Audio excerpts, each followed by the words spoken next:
work. I'm icing my back of my leg, but that's all right. I can. How am I gonna do this? It's not all right. I can't. It's not long enough.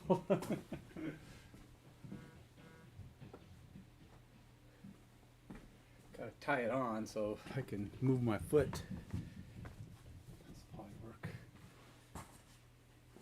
So anyway, today's plan.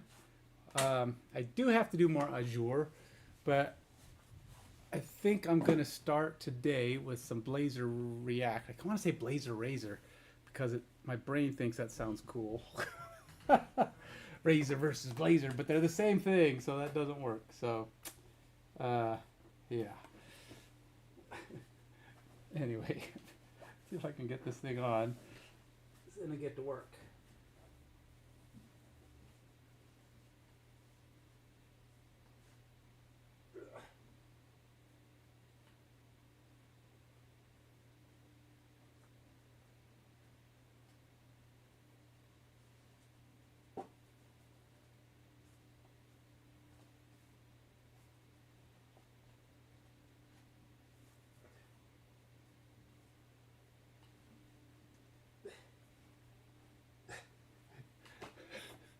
That should do it. I only need to hold it on there for 20 minutes.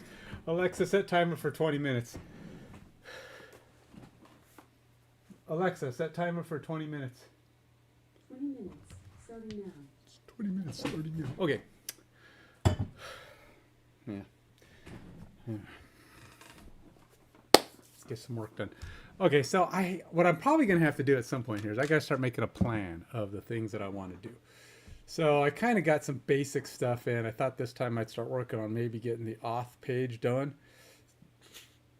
Here's the problem with my Blazor app. The Blazor app, I'm going to try to connect. I'm not sure the best way to go about this. Okay, I can do Auth through Supabase, and I can do Auth through. See, I don't know if you can do. I don't know if.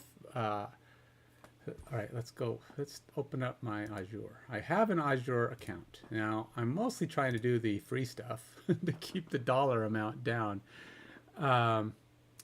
Because things start adding up if you start, letting it get away from you here. So let's go see cost management. This will tell me how much it thinks I'm going to be paying. So I'm currently invoices over time. I gotta go check out this one. I think this is the one I want. Spending rate and forecast. Forecast is 50 cents. So I'm really not spending too much. I think I spent, I don't know, 15 cents last time. I don't know, it was pretty small. But I don't know if there's any free authorization stuff in Azure. So I don't know, let's see. Is there a free auth in Azure? Or is, let's just say, is auth, OAuth free in Azure? Just wanted to host user accounts and sign them to various apps using OpenID and OAuth. The free edition will suffice. Start exploring options like company branding, customization of logon and logout pages, access panels, and yes, they cost money. Well, I want to use my own thing. I just want to use, oh, they must have like their own tool. I want to be able to call it Azure AD OAuth 2 limits Microsoft Security Hub.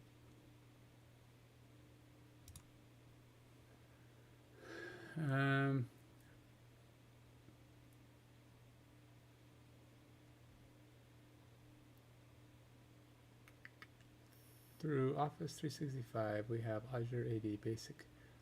Azure AD supports an OAuth 2.0 flow that can be used in applications, but what limitations are there? Well, it confirms the worst case. Thanks for the reply. It's unfortunate that so much of the platform is held behind Azure AD Premium P1 license. Obviously, there is market where those costs make sense, but for small business, P1 would be 58% increase in total licensing costs, and generally comes with way more than what I want. If what you say is true, what does this page mean when it says 10 apps per user?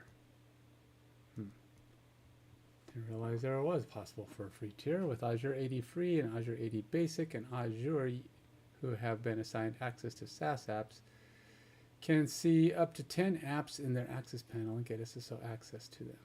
Admins can configure SSO and assign users access to as many SaaS apps as they want with free and basic. However, end users will only see 10 apps in their access panel at a time.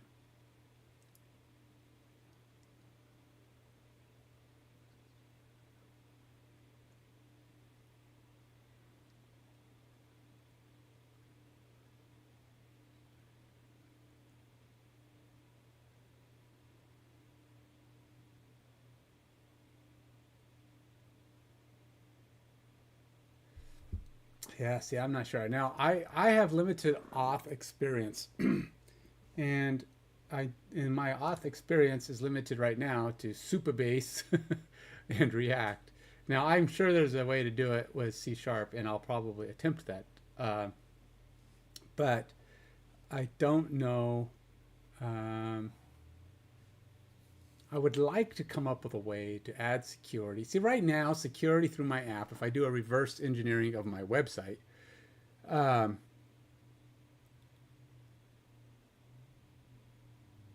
is this disconnecting me? I don't know why it's disconnecting me. So,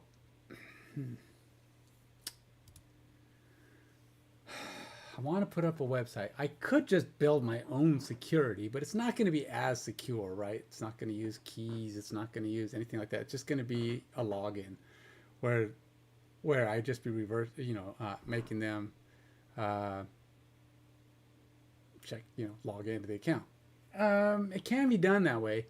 Maybe not as securely. I mean, it's just password blocked. It's not as nice as like the potential of SSO and potentially other keys and single sign-on. I don't know. I don't know if that's even a necessity. I mean, I don't have multiple apps to log into. So the thing is, like if you're using APIs, those APIs might have some secure going on, right? So I'd have to be able to pass in a login token. And if I do a Supabase login, could I have it return a token that's consistent? So if they log in, I could have a database that when they create it, it creates a token that the token uses in the account. So in other words, my database would have to use those same tokens. So you log in, use Supabase, it creates the login for you. Login returns a token. That token is assigned to your account. And then I think it's possible. I feel like it's possible. So we would check login, make sure they're always logged in. And then we would verify that against the token on their account, and that account is how we get information. But if ever they're not logged in, it would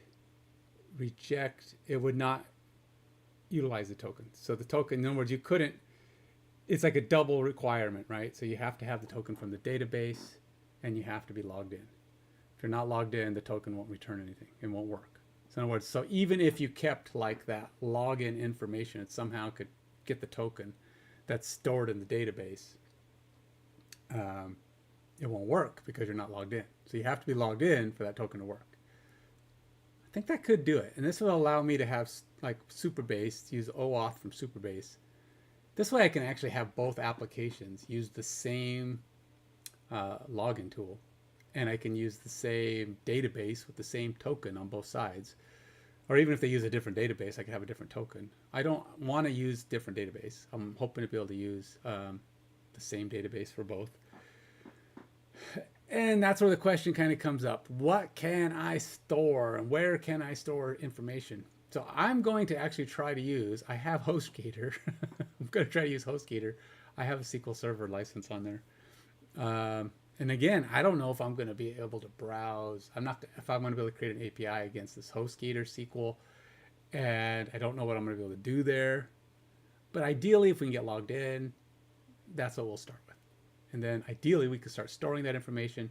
I thought about using Azure for the Blazor side of things and using,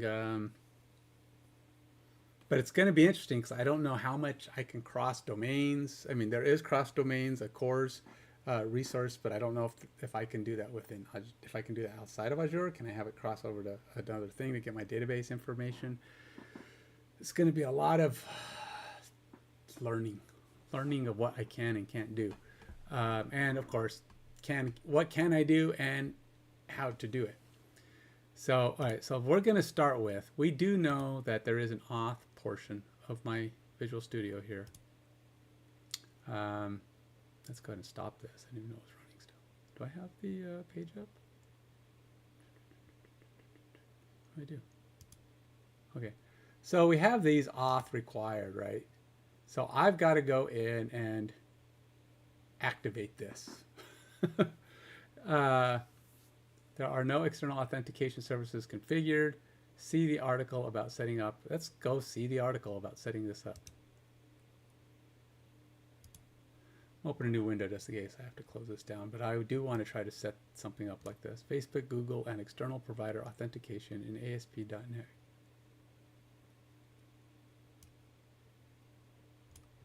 Core. All right. Create a new ASP.NET Core project. Select the ASP.NET Core web template. Select OK. In the authentication type input, select individual accounts. In the authentication input, select. Run the app. Select the register link.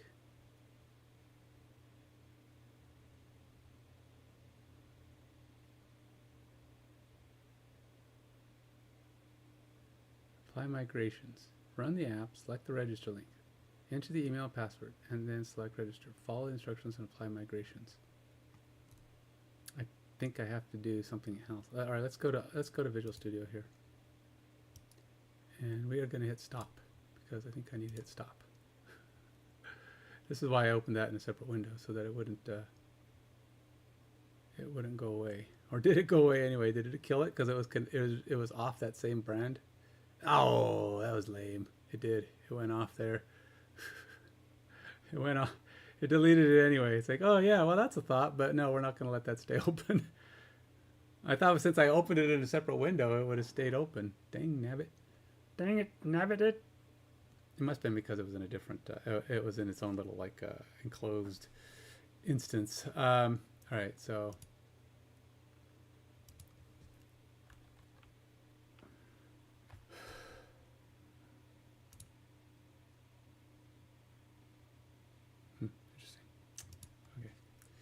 Let's see, apply OAuth, and oh, you know what? I got this game running. I need to shut this down because it's taking up memory.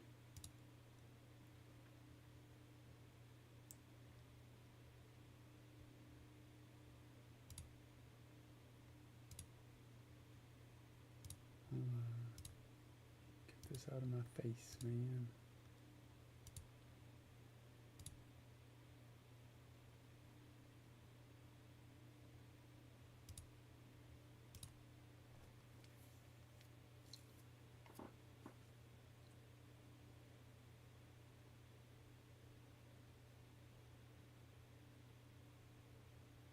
Okay.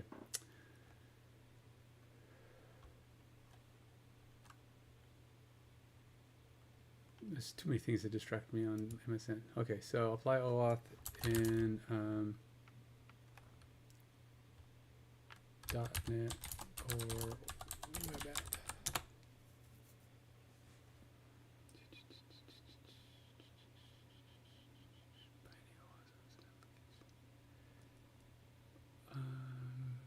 ASP.NET Core, Auth, .NET 7.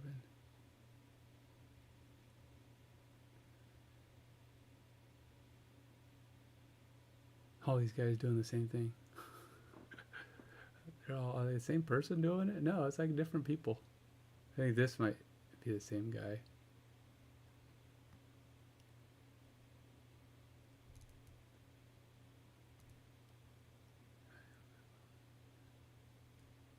I'm trying to do OAuth because OAuth is the same thing that Superbase uses, so I'm hoping to be, you know, kind of get that going. Let's go look at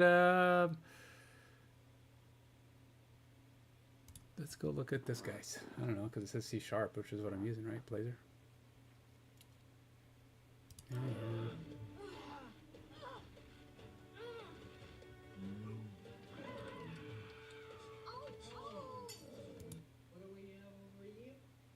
Building an authorization server. That would be the natural progression after using GitHub for external authentication, which is an Auth server, and then delegating authorization from YouTube, which is also an Auth server. And in this video, we're going to build an authorization server. Reason being is generally if you want to start doing external authentication or dealing out tokens, people will jump to identity server, OpenID Connect. You don't need all of that complexity. You can implement it yourself with relatively minimal effort, which is what I'm going to show you in this video. We'll also be using the Auth specification as a reference, so in case you will get lost on your own, you will see me use it, and hopefully you will know how to use it as well. My name is Anton, welcome to the Raw Coding YouTube channel. If you're enjoying this video, don't forget to leave a like, subscribe, click on the notification bell, and I'm also adding more merchandise to my store. Go ahead and check out a link in the description. If you want to be the first one to know about things that I'm doing, go join the Discord server. The link is in the description as well. Let's go ahead and get started. So we have a roughly intimidating looking setup over here, but we have a client that is going to be authenticating with our authentication server, which is an Auth server. The client is basically a copy of one of our previous projects where we have the cookie authentication and we want to externally authenticate with our Auth server. Hence, we're pointing to the authorization.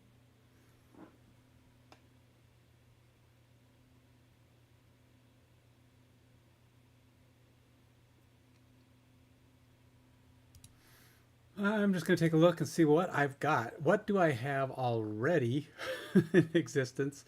I don't know for sure, so that's why I'm going to see. Because there is auth things, like I have this auth razor, right? ASP.NET Core authorization. You are authenticated, hello, context. But when I ran this, to be honest, I probably shouldn't even use his thing. I should probably go use the one that this is creating because it shows you how to do it. And I don't know, you know, if there's a free. I mean, I can authorize with like PayPal. I can authorize with not PayPal, Facebook and Google, and you could probably even authorize with other tools if you want to do it with Amazon or whatever. Most people have Google. A lot of people have Facebook. And then, of course, you could try to allow them to just authorize themselves, right? Get in there using your own stuff. But ultimately, you're trying to just get them approved, get them logged in, and then it's going to return some kind of a token that proves that these people are who they say they are. And then you've got to somehow map that to your own data. Because if you're logging in with Google, it's authorizing them, so it's got to give you something that you can pin that user to your own data.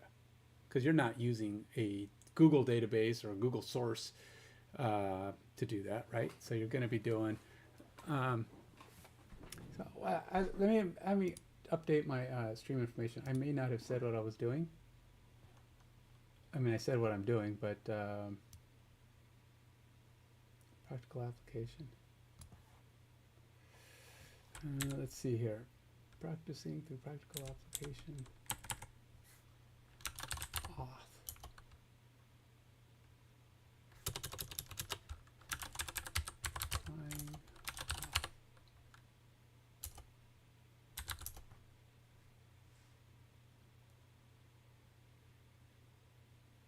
Yeah, close enough.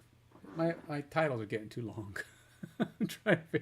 I got to stop I should probably get rid of some stuff. I'm trying to put a keyword in my title so it's easier to remember and I can do searches for my things. They don't get lost. So I always put like programming or something like that. And then the rest of the title is whatever I put custom. But if I want to find all my programming titles, you know, because if something gets lost or whatever, and I'm trying to put in,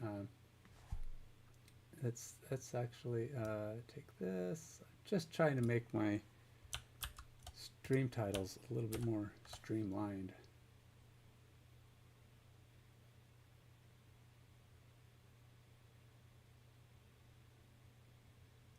Let's try this.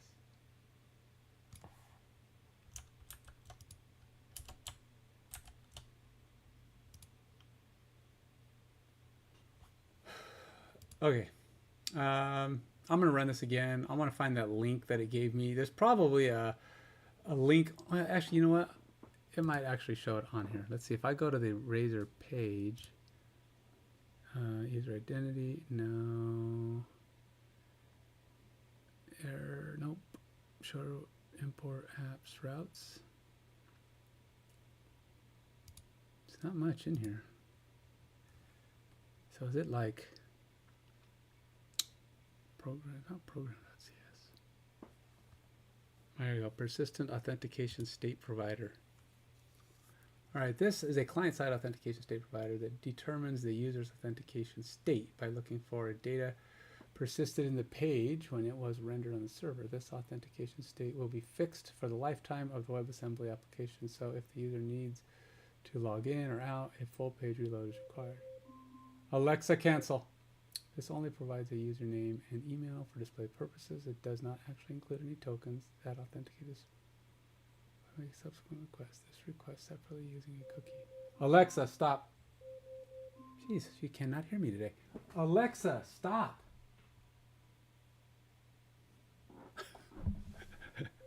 Oh my gosh. Alexa, cancel. Why? It's like my voice is broken. It doesn't understand. Alexa. Alexa, cancel. What? It's like all of a sudden it can't hear nothing.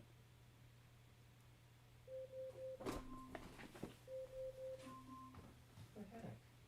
Alexa, cancel.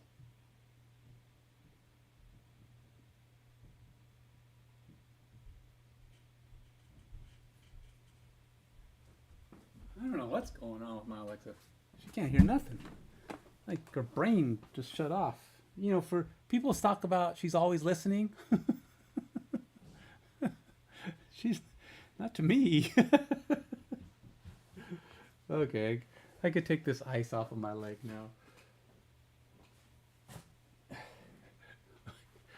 All right, let's get back to this. All right, where was I? That doesn't feel like the thing I want though. Redirect to login Razor. Uninitialize. I'm just trying to find that page that said, hey, if you're not logged in, you can set it up here. But identity components.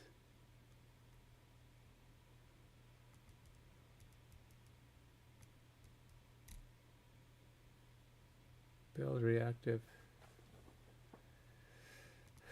External login.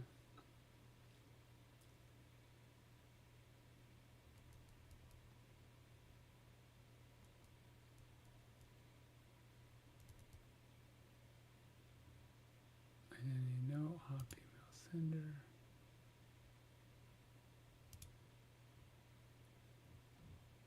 Because see, a lot of this stuff is already generated for you. See, they've already created a lot of this. So it's like, I just need to plug it into something. So I'd rather just do that. Yes, it's not teaching me to write it, but if I could at least plug it in.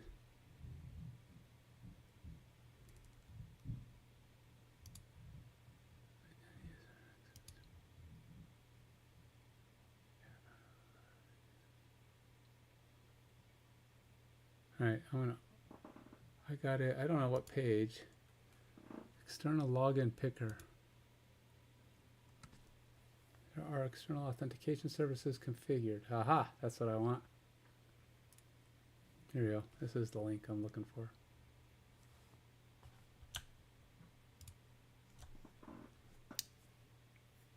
Here we go.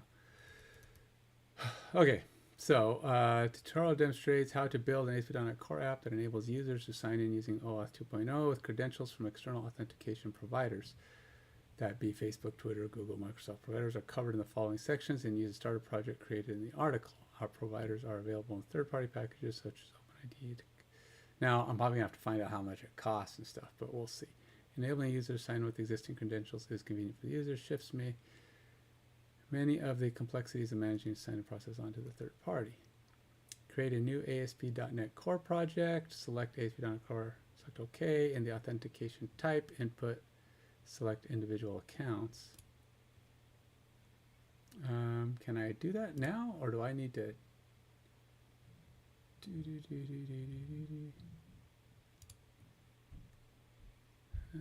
This is a web app. So I have an ASP.NET web app. Select OK. Run the app and select the register link. Yeah, but when I run this app, there's no register. Follow the instructions to apply migrations. I don't know, maybe there's something I'm missing. So let's go ahead and run this and see if that shows up.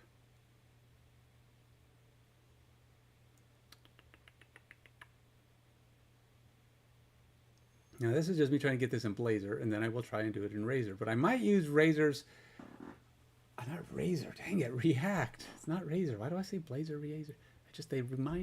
They just feel like they're contradictory, but they're really not. So I go to the auth. Oh, click register. This is this one. All right, so I have the auth. I don't know, I'm going to see this article about setting up ASP.NET application to support logging in. All right, and then it says, run the app and select the register link. Enter the email and password for a new account and then select register. Okay, sure, we'll just do whatever this think it's putting in. Okay, guess it's not going to put in anything. It's probably not even a valid one. Okay. Oh, whatever.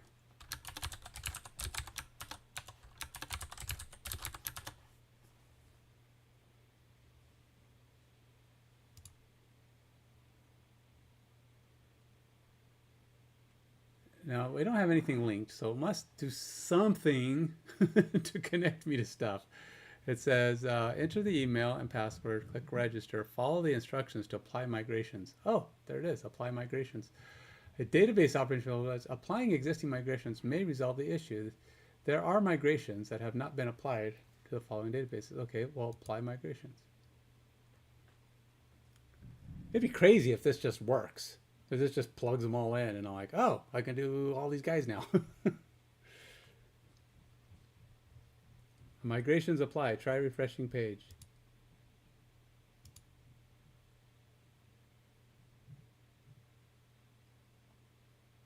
All right, let's see what it says. Let's see. Request headers. This usually includes secure headers, host, and client IP address. Apps don't automatically read these request headers to discover the use. The scheme is used in link generations that affect the authentication flow. Use forwarded headers, malware to make the original request information available to the app for request processing.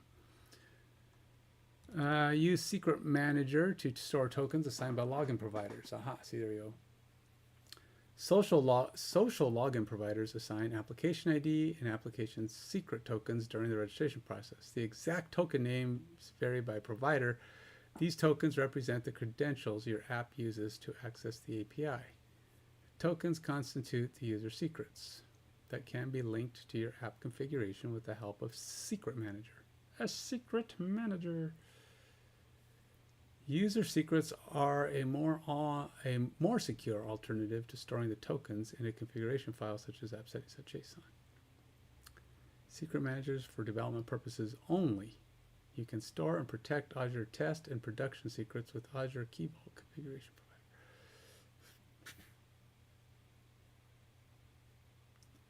These secrets can't be linked to. Step. Safe storage of app secrets and allow ASP.NET Core topic to store tokens assigned by each login provider below. Set up login providers required by your application. Use the following topics to configure your application to use the respective provider. So which one do I want? Should I allow? I'm only going to do what? 2, 3. No, I'm not doing Twitter. Facebook, Google, Microsoft. What do you think? Is that good enough?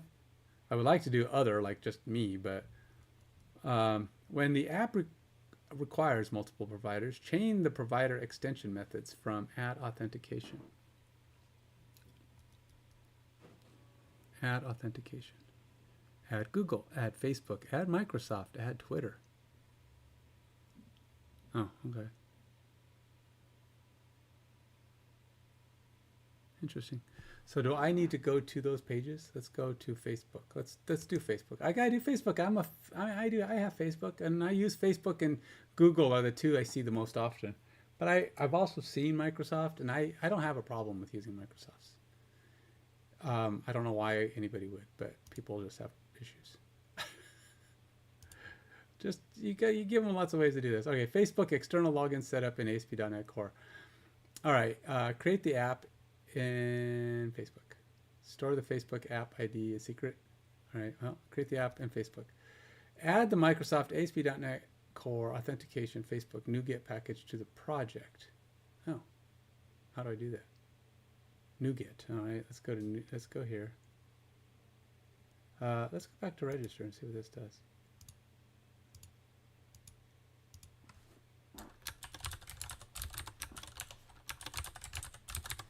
Before I close it. So if I'm going to close it, at least I want to see what it does. It's already taken. Oh, did it actually create me an account? Wait, what? Why did it log in? Wait, what? Okay, how about log in? I'm curious what this is going to do.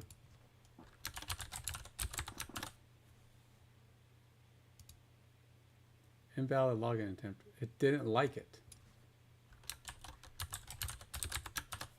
I'm not even sure what it thinks I logged in as before. All right, so now we're getting invalid login attempts. Now this could be that it doesn't know what to do with it. You know, there could be any number of things going on here because I don't really know why it says it's taken, but it's not logged in. And anyway, close this. I don't even know where it stored it. I mean, if it says it's already taken, what's it taken by? Where's it? I don't have a database. I don't have anything storing this. It could just be that it thinks I'm logged in. But how? I don't know. Register as new user, which would probably just take me to the register page, right? Yeah. I'm not sure what it thinks I was taken by. I'm taken by you, man. All right, so I got to add this NuGet package. So we're going to go to extensions, manage extensions. Or wait, right here. It's NuGet package manager. Here we go. Package manager.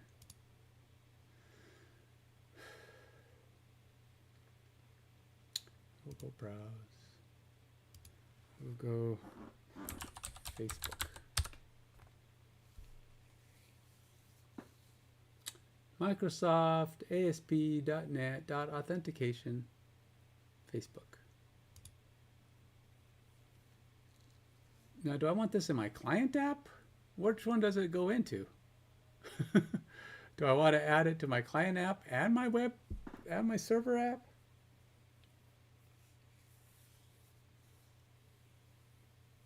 I mean, for Blazor, where do you want it? Do you want it in your client? Probably in the client, because it makes sense, right? I don't know. It doesn't say where to put it. Navigate the Facebook developer app page. If you don't already have a Facebook account, use the sign up for Facebook link on the login page to create one. Once you have a Facebook account, follow the instructions, register as a Facebook developer. Oh, I got to do this. All right. Navigate to the Facebook developer app. Let's go to this. Open link a new window. I do have a Facebook app, but I got to be a Facebook developer. So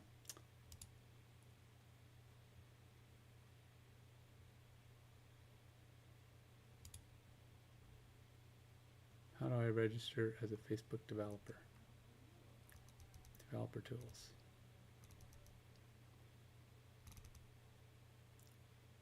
Developer support, platform, okay.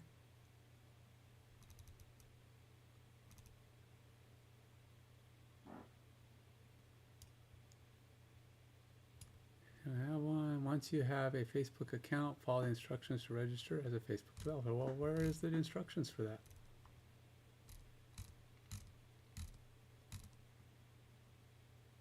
Facebook, convenient way for Facebook's billions of global users to log into your app.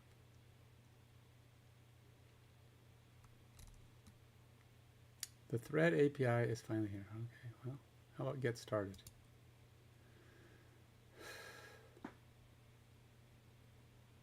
Continue.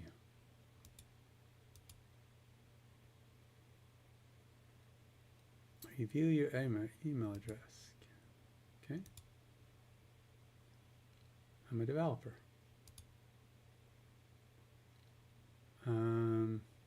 Which of the following best describes you? Well, I am a developer, but I am a marketer too. I do all this stuff, man. I have a website. I have a business site on here for that, for all that matters.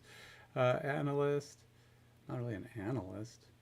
Product manager, kinda. Owner, founder. I do a lot of things for my business. Sure. No, it's, oh, best describes? All right, we'll go with developer, whatever. So I thought it was like multiple options. Okay. I know, circle buttons are just a single option, squares are not. But that's not always the case. All right, so we're here. It says from the My Apps menu, select Create App. The Create App.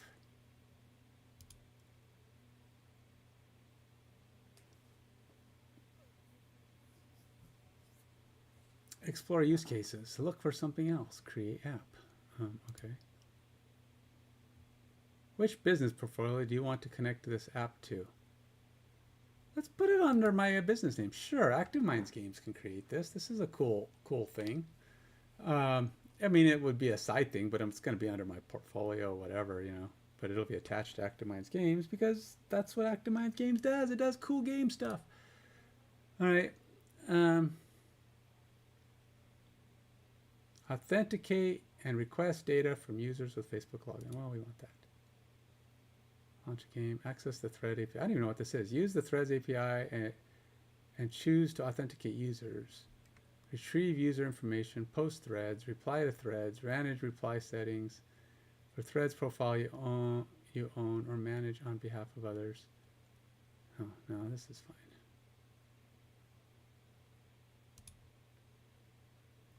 Add an app name. This is the app name that will show on your My Apps page and associate with your app ID. You can change the name in later settings. Okay, well, let's call it the Ultimate Community Ladder. I know, I have it called as neighborhood, but community is easier to spell. It's in community, COMMUNITY, neighborhood, NEAIGHBORHOD. It's just the harder, doesn't have that flow of spelling, and it has a better ring to it. Ultimate Community Ladder versus Ultimate Neighborhood Ladder. Neighborhoods are fine. Community is different. I don't know. I'm going with this. I'm changing the name already. I haven't even got around it. My whole thing is wrong. Now I've got all my things set up wrong, but it's right. Authenticate and request data from users. All right, create app.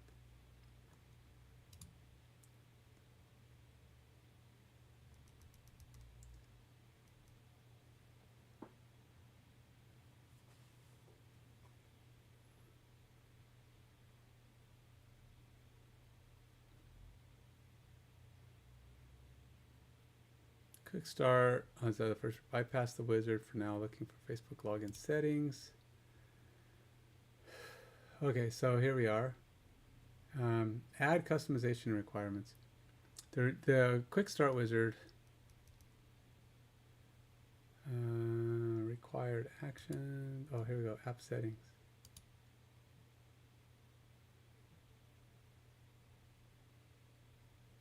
You must resolve the issues below to retain access to Meta API. You don't currently have any required actions. Okay.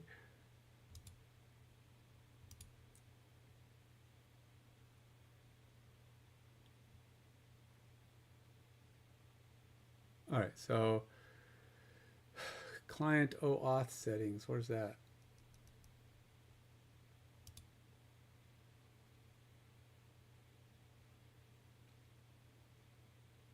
Native or desktop app, app restrictions.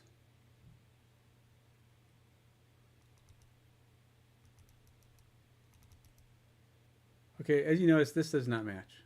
The client OAuth settings page is presented. Where is that? It's like, I'm not seeing this thing.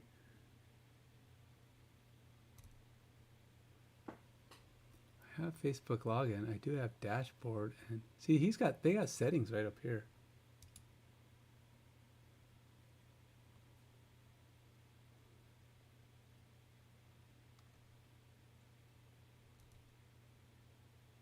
On the app, you select the setup a Facebook login card. I did got that.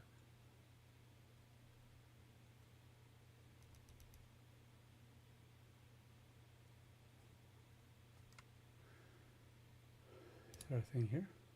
No.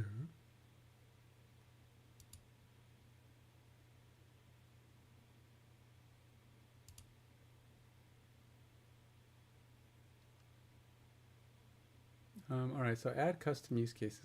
What is this? A customize adding a Facebook login button.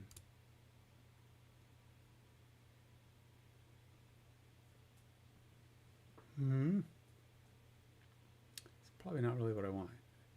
The email permission allows your app to read a person's primary email address.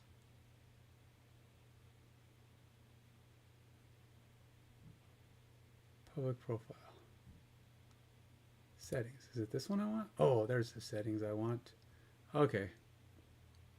Yes, yes, yes. No, no, yes. I don't have this. Where's that? Enter your development URI with a signed Facebook appending into the valid OAuth. Wait, where am I supposed to get that from? The URI signed in Facebook is set as default callback of the Facebook authenticator. Enter your development URI with / sign in Facebook appended into the valid OAuth redirect URI is valid. For example, blah blah blah, sign in Facebook.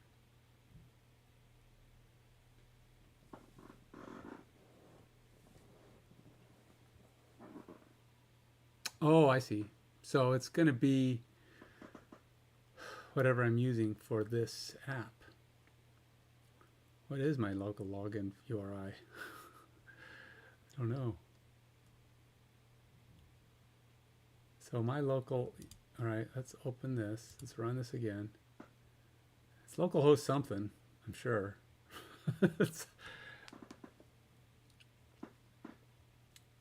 There it is, localhost 7246. Okay, so it's going to be copy this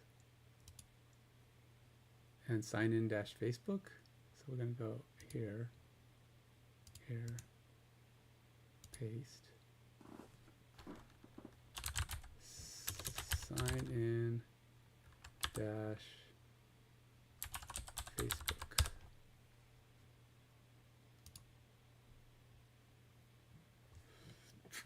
All right.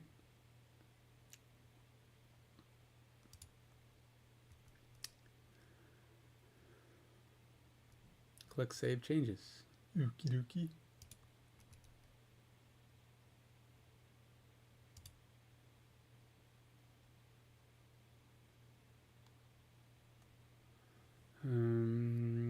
Select Settings, Basic Link. Okay, so this is different because see how I have settings here, but there's not a basic link. There's not a basic link for settings, but there is a basic link for settings on app settings. Let's go see if that's what they want.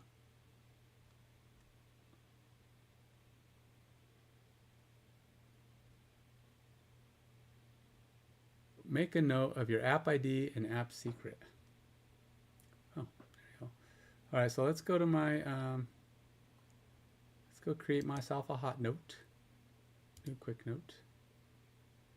I'm gonna put it off screen. Sorry, can't be giving away my tokens. You can see my app ID though. App ID.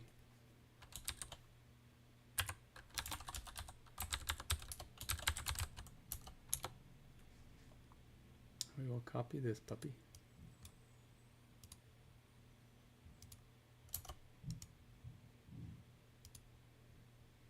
And we'll take this off screen just for a minute. And we will copy this secret. Gotta keep my secret secret, because then they're not secrets if they're not secret.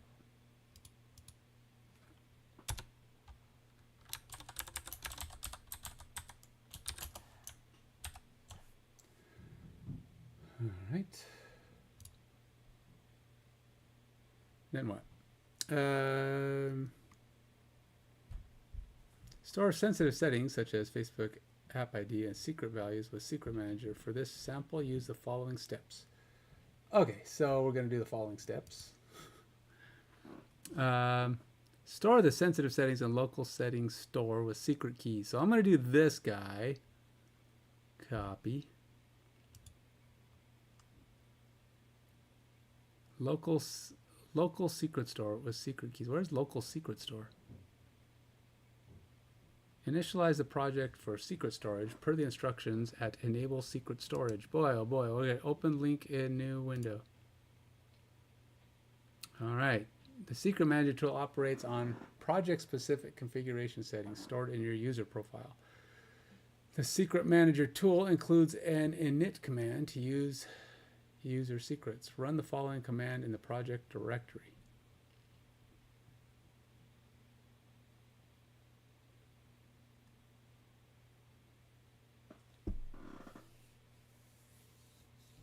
All right, so we're going to say copy this. And we're going to go to here. I'm going to close that because I don't want that one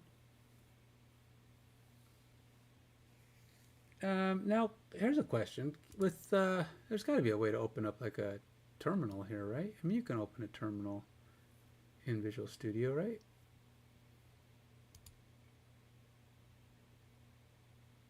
Interactive.NET. I don't even know what that is. What is this?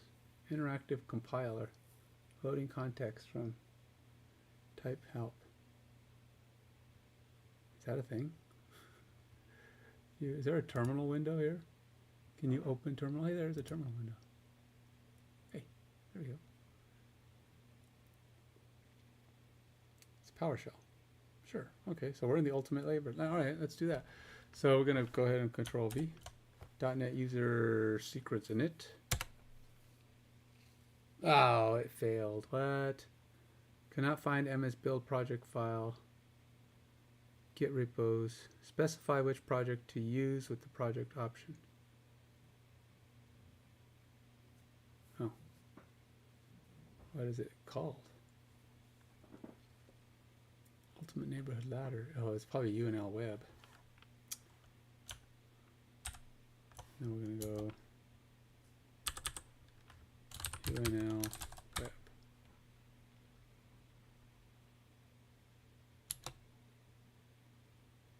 No, probably too many dashes. I know, I'm getting my NPM and other junk mixed up. Ah, fine. Let's go here. It says -- project option. Oh, I didn't actually say project. Doink. Let's go like this. Project dash project UNL web. Now I want to go look at my directories. Let's see where I actually have this at. Maybe I don't. Maybe I'm not even using the right directory.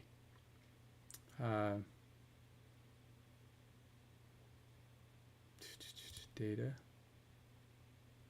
Git repos. Ultimate Neighborhood Ladder. Ultimate Neighborhood Ladder. UNL Web UI. That's what it's called. So it's probably supposed to be in here.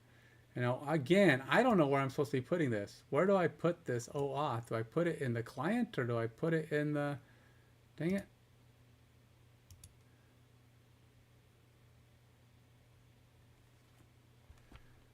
All right, I didn't even know he was recast. Was he recast?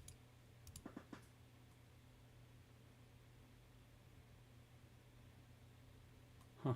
Interesting. I didn't realize he was recast. Okay, so where what project do I add Facebook authentication to? Client or server?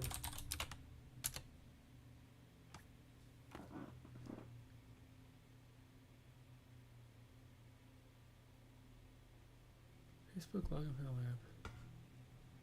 Writing a client server token based Facebook. This is going to be your access token, or you can create. Maybe I put it in the server. I'm just going to go with server. I think it should be server.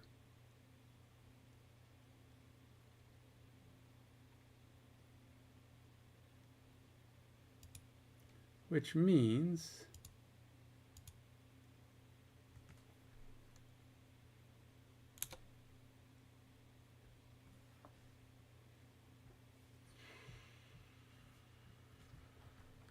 okay, so let's go cd unl web UI. All right, let's try that again.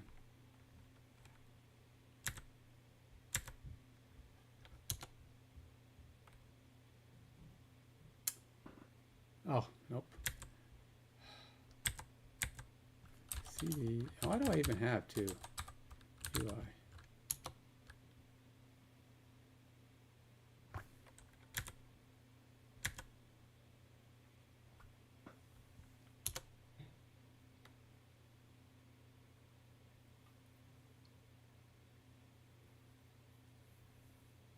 My folders are weird.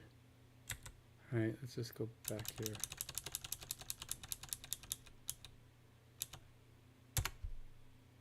Ah, it did something. Oh, with whatever. Has already been initialized with the user secrets ID. It's already done, man. What are you doing? Just it's like, what? Yeah, you just gotta use it. Well, that's lame. So now now I gotta go back through this and whatever. Okay, I did this. Enable secret storage. I done. Use Visual Studio. Oh, I could have done it in Visual Studio. Visual Studio, right-click the project solution. I want to do this anyway because I want to see how they did this. Project solution, and manually add the secrets attribute. Select manage user secrets. Oh yeah, I guess I've done this before. I have done this in the past. Other projects, but it's like knowing why we're doing this. This gesture adds a user secrets ID element populated with a GUID to the project file. If generate assembly info is false, if the generate assembly info attributes is disabled, manually add the user secrets attribute in assemblyinfo.cs.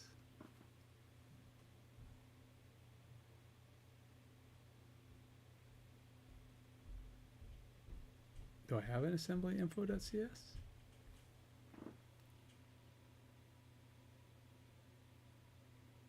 Where is assemblyinfo? Because this is secrets.json. Command adds user secrets ID element within a property group of the project file. By default, the inner text of user secrets ID is a GUID. The inner text is arbitrary, but is unique to the project. Use Visual Studio. In Visual Studio, right-click the project solution, select Manage User Secrets from the context.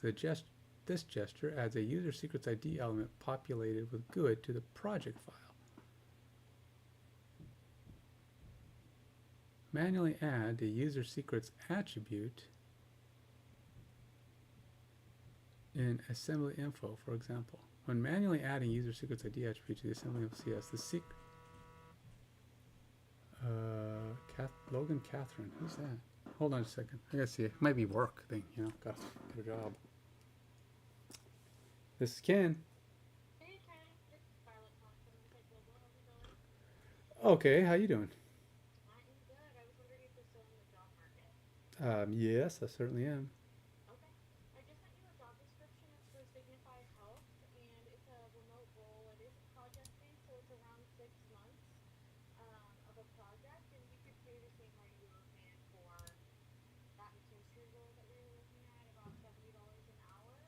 Um, the only thing is they do want to administer like a coding test today and have it completed by Monday, so I wanted to see if that's something you'd be open to. Oh, so they give me the test and I complete it and then send it back to them or whatever? Yeah, I could ask the account manager. His name is Barrett, right? Send you the coding assessment, and then I think you would complete it, and then we would get the results and send that over to the client. And then if all went well, they could start the interview process. Oh, sure. That's fine. Okay. Do you want me to let them know that you're interested and just send over the assessment today? Sure. Yeah, let's do it. Okay. And the job description is in your inbox, by the way. Yeah, I'm loading it up right now. I'm going to take a look at it as soon as my mail loads.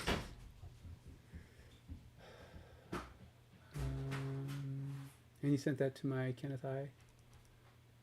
Let's see. I say new, and this is let's see. What's the subject you put on there? New role for the C-sharp devs. Okay.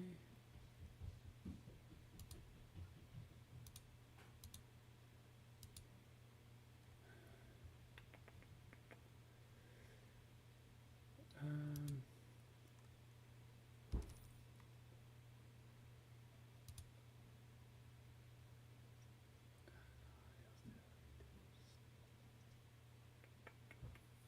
huh.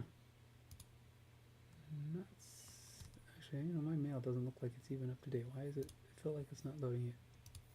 Hold on. Something's up. I'm only seeing yesterday mail, which is really weird. Because I usually have boatloads of mail every day. So it's like, why do I only have... We'll get it. I can send it to your LinkedIn as well, just in case your email might be. Yeah. All right, well, I'll send it there too. I'll take a look. But either way, yeah, go ahead and have them send it, and I will take a look at that, and I'll keep an eye out for the thing. Okay, great. His name is Barrett Wright, by the way, so I think he'll be reaching out to you directly with the coding assessment. And just a couple things. It's like 5 years of experience, C#.NET Stack, TypeScript, Kafka, microservices, APIs, Docker, React or Angular would be good. SQL. Well, I have some of those things. So, Yeah, uh, I would say the main thing is probably the C# development, and again, I think they want to look at that coding assessment and kind of make a make a guess. judgment on that. All right, that's reasonable. Okay, sounds good. Okay, well, thanks so much. We'll get that sent over to you, and then it's due by Monday. So just Oh yeah, no problem. I'll take care of that. Thank you. all right, awesome. Thanks so much, and happy 4th. You too. Bye. Okay, bye. Okay, so it was. It's just a potential contract position. We'll see what happens. Um, who knows? Maybe. I'm not a big fan of contract positions because they're not fixed, but right now I take what I can get, man. That's kind of how it goes. You know what they say about beggars. All right, so I am just trying to see if she was going to send me an email, and I don't see it yet for some reason. I'm just seeing that my mail is like way old. I don't know why.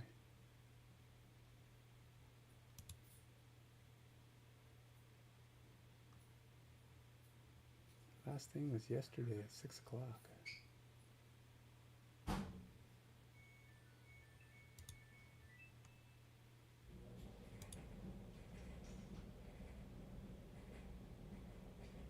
Oh, well, here's that.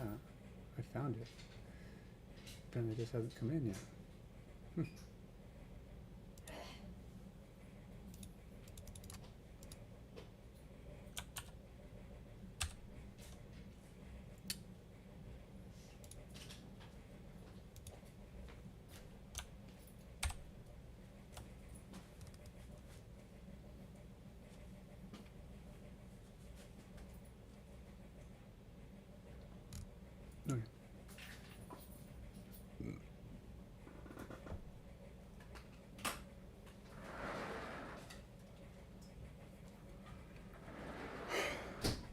All right, back to task.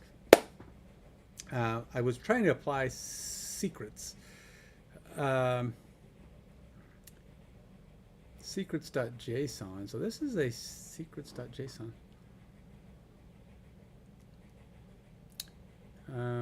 Generate. So manage user secrets. I did that. I clicked there and then I ended up here. And all that does is open up this. So I don't know how old this is, but when manual adding user secrets ID attribute to assembly info. So I don't see assembly info. Do you see assembly?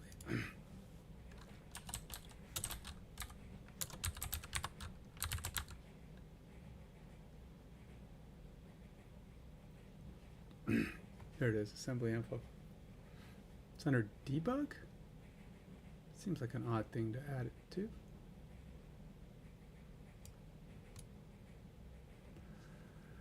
Assembly info targets, assembly info CS, but they're all under debug, which is really a weird thing. SDK before common targets. Huh. Let's set a secret. Let's just see what happens if I go down. Define an app secret consisting of a key and its value. The secret is associated with the project's user secrets ID value. For example, run the following command from the directory in which the project file exists. Set. Now this is going to be a generic one. I'm going to put it in because I want to see where it puts it. I'm curious how this comes out.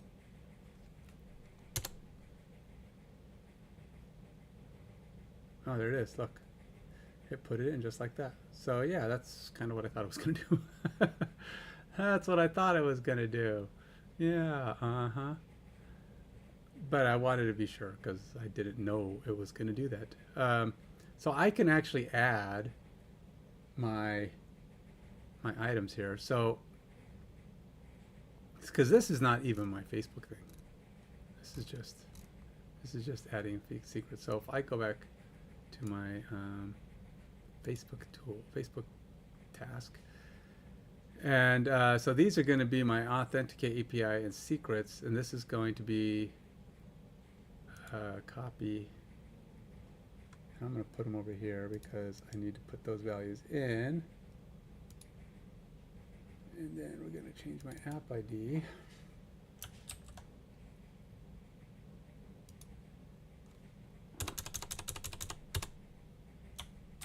And then I'm going to put in my secret ID.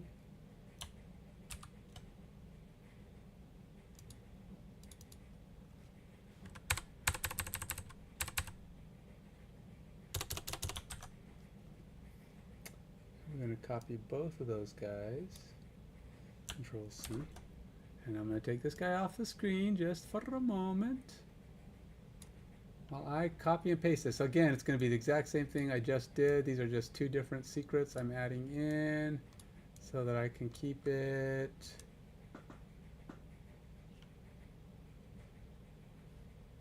And put that one in also. And now we have our secrets are applied, folks. We are now officially secreted. And we will hit save. I will close my window there.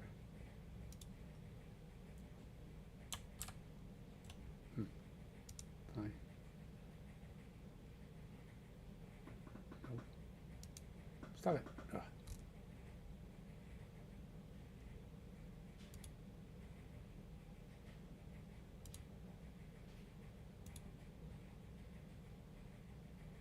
All right, what's the command for clearing my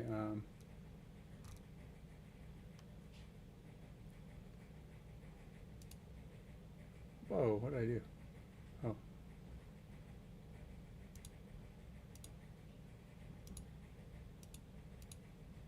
What's the command for clearing a PowerShell window? Okay. Control, what is it? What is the command? Command for clear, what the heck? Clearing PowerShell.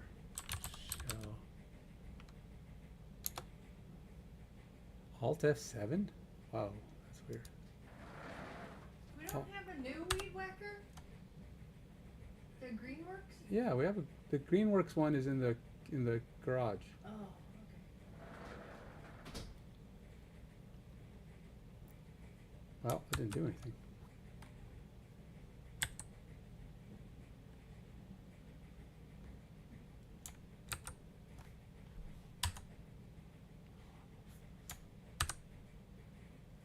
Alright, so nothing is clearing my... It doesn't work.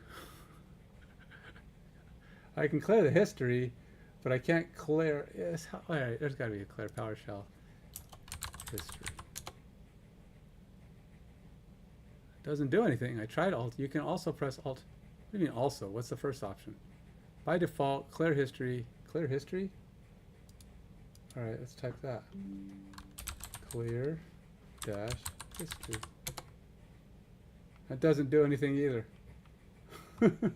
There's no... You can't clear the history.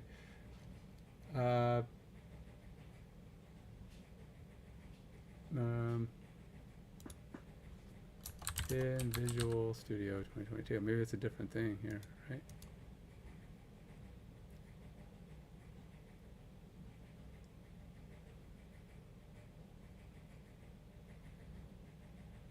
Huh. Clear terminal command history.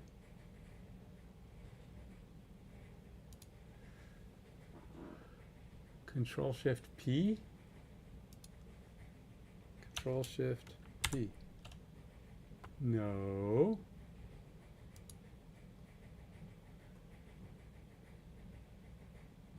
In Windows platform, Control Shift P. That doesn't do anything. Control Shift P. No, it keeps popping up this weird search thing. VS Code PowerShell terminal, clear the history of the terminal or even specific lines with these steps. Press Windows R at the same time to launch the Run dialog. Copy, press Enter. Wow, that's a lot of work. As a conclusion, the answer is my actual process to prevent duplicates, delete history, and clear. History, no duplicates. History, save path. So it's not easy to do. It sets, because Alt F7 doesn't do squat. It's just like Control C or something in Visual Studio.code, but Alt F7 is not a thing here. And the whatever nonsense, it said something about pressing Control Shift P in the pop-up window, right? Terminal clear. Oh, let's try that. Control Shift P and terminal clear.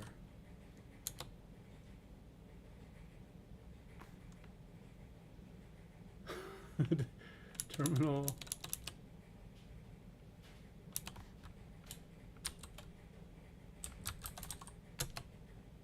nope. You'll get it shown. Assign shortcut Control plus K, for example, and hit Enter.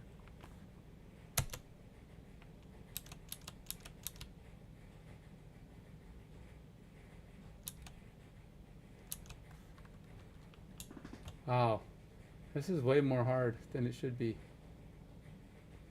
Way more difficult than it should be. All I want to do is clear the window, terminal. Huh.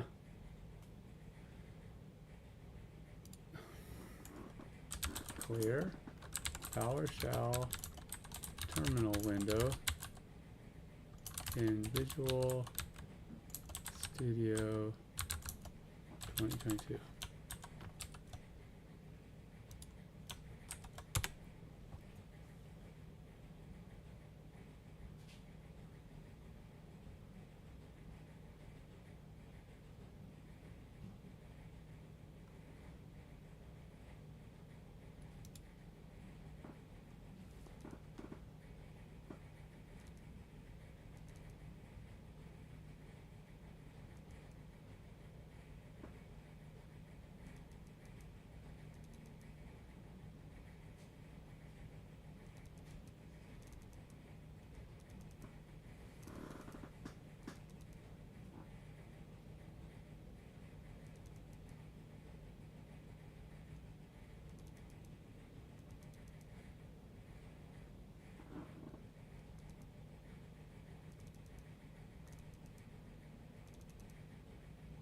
I just didn't say anything.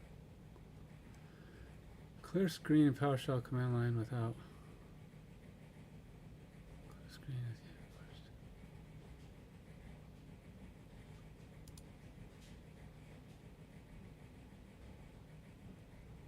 That's not Visual Studio. That is Visual Studio Code, which I know how to do.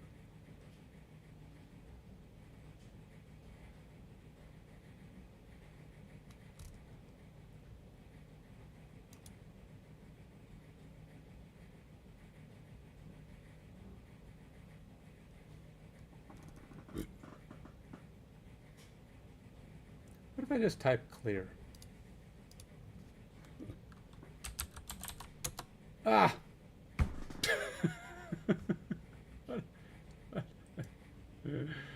There you go.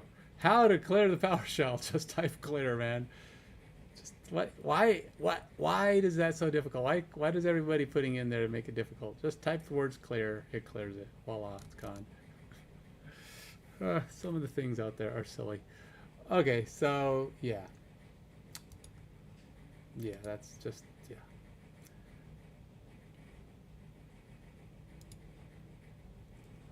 Yeah.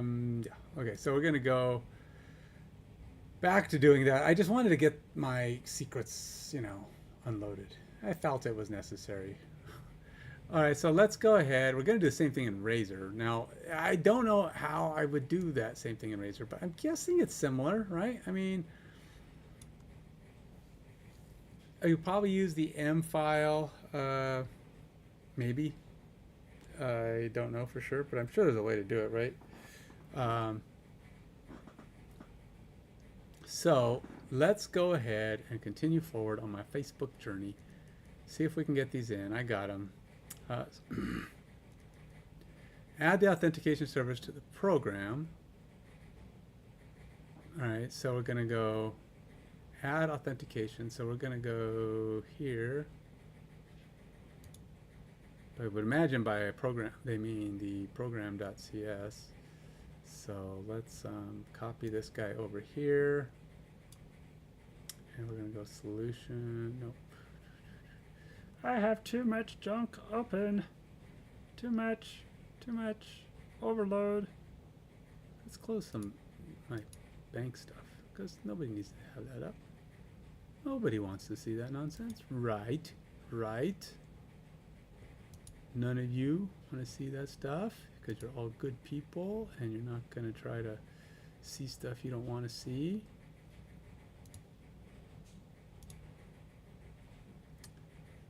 I guess I can get rid of that for now. Don't need that thing. I don't even know what that. Oh, I should just close that.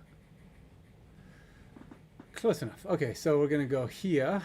And then we're going to go here. We're going to go clear that nonsense. Get rid of all that nonsense. Here's program.cs. Is that where I want it? It just says add this authentication service to the program. The add authentication service string overload sets the default. The add authentication service overload allows configuring authentication options which can be used to set up default authentication schemes for different purposes. Subsequent calls to add authentication override previously configured. Let's see here.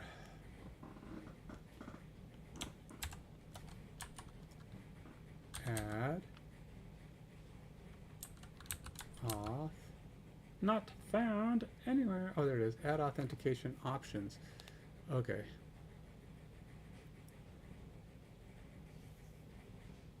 Add authentication options.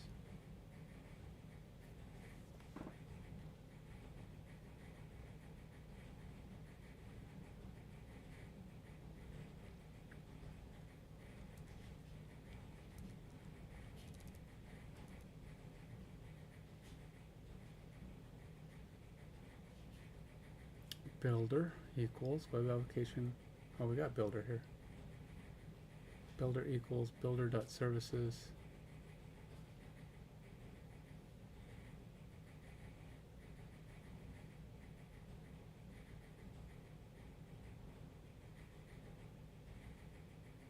kind of interesting here. So this has builder, right? Builder.services, but here they don't even use it. They just say services.add authentication. But it does look a lot like this. So what if I just go like this and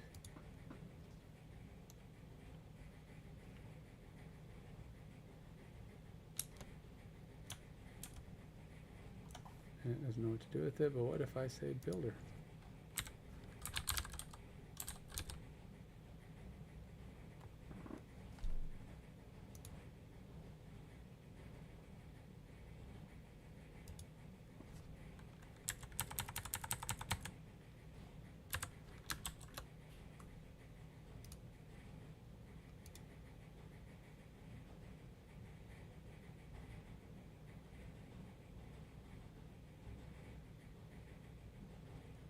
It is similar, but it is not the same, and it is complaining about it. Alright, what am I missing? Am I missing an import? Am I putting this in the wrong place? Let's see. Add authentication. Nope, this is the only place.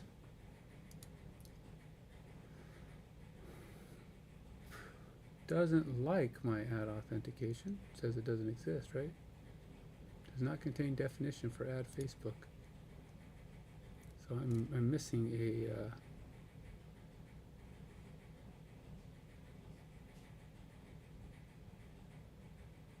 builder services. Oh, because they did services and they just took out builder services. That's why they can do The service. blades aren't turning. What does that mean? Blades on what? Mower. Oh, you're doing the mower now? Oh, you gotta try to clear it out. If it's, you mean it's not coming on? It's starting, but the blades aren't. Yeah, it's not mowing. That's weird. It shouldn't do that. I mean, normally it doesn't come on if the blades don't turn. It shouldn't come on. All right, I'm gonna log off for a bit. I gotta go try and see what's going on. Apparently the mower's broken.